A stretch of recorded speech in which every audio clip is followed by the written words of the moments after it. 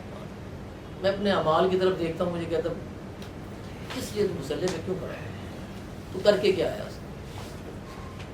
تو انسان ہر نماز اگر قائم کرنی ہے تو رب سے پیار کریں، رب کے لوگوں سے پیار کریں، اور اطاعت کریں اس کے دیے ہوئے جو میسیجز ہیں اس کو تو سمجھیں کہ کیا کرنا کیا ہے. کام ایک آپ کو لسٹ دی گئی تھی دنیا میں آتے ہوئے کہ یار یہ تو نے کام کر کے میرے پاس لوٹ کے آنا ہے، بتانا ہے مجھے آ کے، یہ جاب کام کر کے آنا ہے میرا.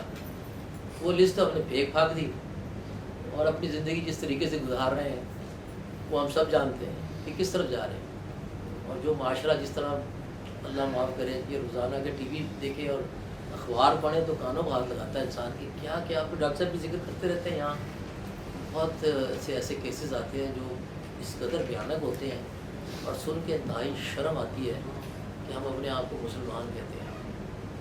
کیا یہی ہے مسلمانیت؟ کس کے امتی ہیں ہم اور کس کام کے لیے بھیجے گئے تھے اور کیا کر رہے ہیں یہاں بیٹھے ہوئے؟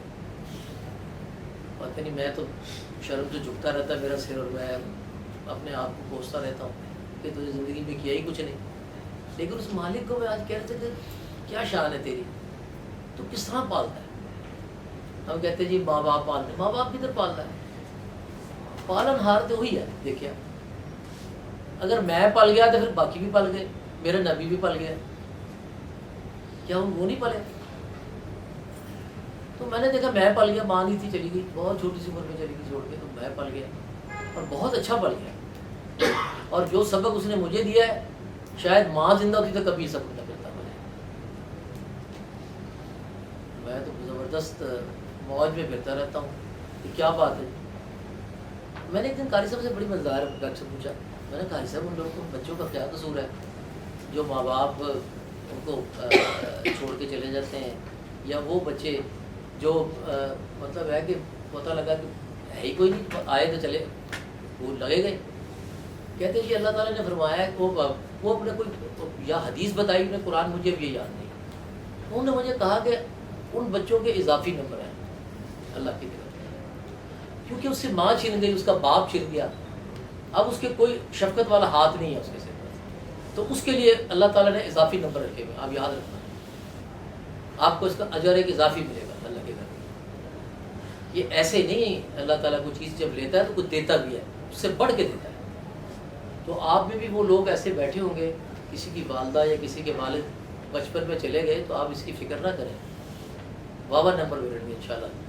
میں نہیں بلے کہ تعلیم بنا اسے کا تو بات. ابھی اگر اپنی زندگی کی طرف پیچھے نظر ڈالیں گے تو آپ کو نظر آئے گا کہ بہت سے ایسے لوگ جن کے ماں باپ تھے ان سے بہت بہتر اللہ نے آپ کو رکھا. میں کہتا ہوں ڈاکٹر صاحب یقین کر لیں، میں اپنی زندگی پہ رش کرتا ہوں کہ جو زندگی اللہ نے مجھے عطا کی ہے، میں اس کا اتنا شکر گزار ہوتا ہوں، اتنا شکر گزار ہوتا ہوں کہ میں بیان نہیں کر سکتا.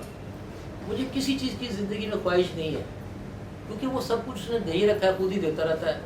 میں ادھر نہ کرتا ہوں وہ ہاں کرتا ہے، تو مجھے کیا ضرورت پڑی ہے؟ لیکن میں اس کو قبول کرتا ہوں اور اس کا شکر ادا کرتا ہوں. میں شکر گزار میں رہتا ہوں اس کے اللہ کی، کیونکہ سب نعمتیں اس کی طرف سے ہیں. میری کوئی ایفرٹ نہیں زندگی میں، قطعاً میں نے اپنے دیکھا کہ میں نے کوئی کام اپنی ایفرٹ سے کیا ہی نہیں. میں وہ شخص ہوں کہ جو بیٹھا رہتا ہوں اور خود بخود رزق چل کے آ جاتا ہے. لوگ آ جاتے ہیں، فون کرتے ہیں یہ مجھے چاہیے وہ چاہیے. میں آج تک کسی کے در پہ گیا ہی نہیں، آج تک نہیں. میرے والد سے بھی یہ بات کہا کرتے کہ یار میں کسی کے در پہ نہیں جاتا مانگنے کے لیے، وہ خود ہی آ جاتے ہیں. میں بڑا حیران ہوتا ہے کہ یہ کیسی بات کرتی ہے، یہ تو ایتھکس کے خلاف بات ہے کہ کاروبار آپ نے کرنا ہے، آپ کو لوگوں کو ملنا پڑے گا، ریلیشن بنانے پڑیں گے، ریلیشن شپ بنانے پڑیں گے آپ کو. ابھی بھی مجھے وہ کہتے ہیں یار آپ یہ اس طرح کیا کریں، میں آپ کو بتاتا ہوں کس طرح آپ نے لوگوں سے ملنا ہے، انٹریکشن کرنی ہے، یہ کرنی. مجھے عجیب سی لگتی ہے یہ باتیں. میں کہتا ہوں یار میرا کام ہے کہ اخلاق کا مظاہرہ کروں اور ایمانداری سے اپنی نیت اچھی کر کے اور کاروبار کروں. باقی کام تو رب کا ہے. یہ میرا کیا کام ہے کہ میں کہاں سے رزق آئے گا، یہ کہاں سے لوں گا. چلاکی ولاکی مجھے آتی نہیں اس بات کرنے کی.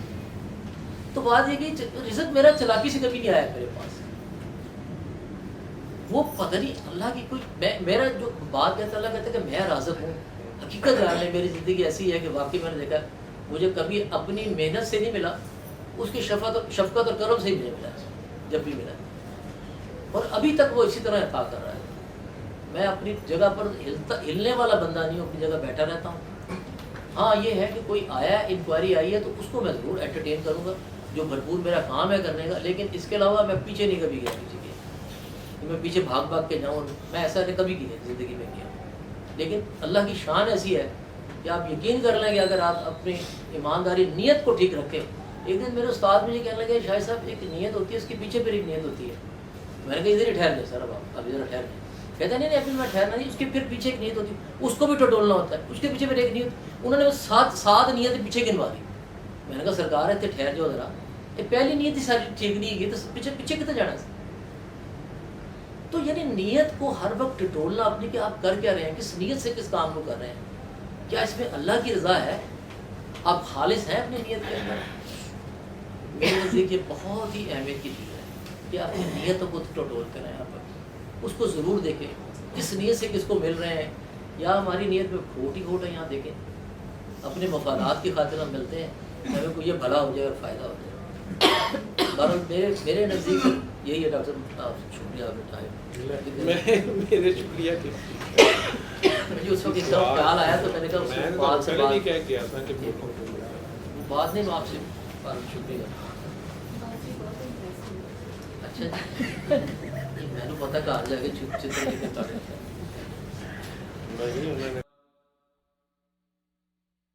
علم القرآن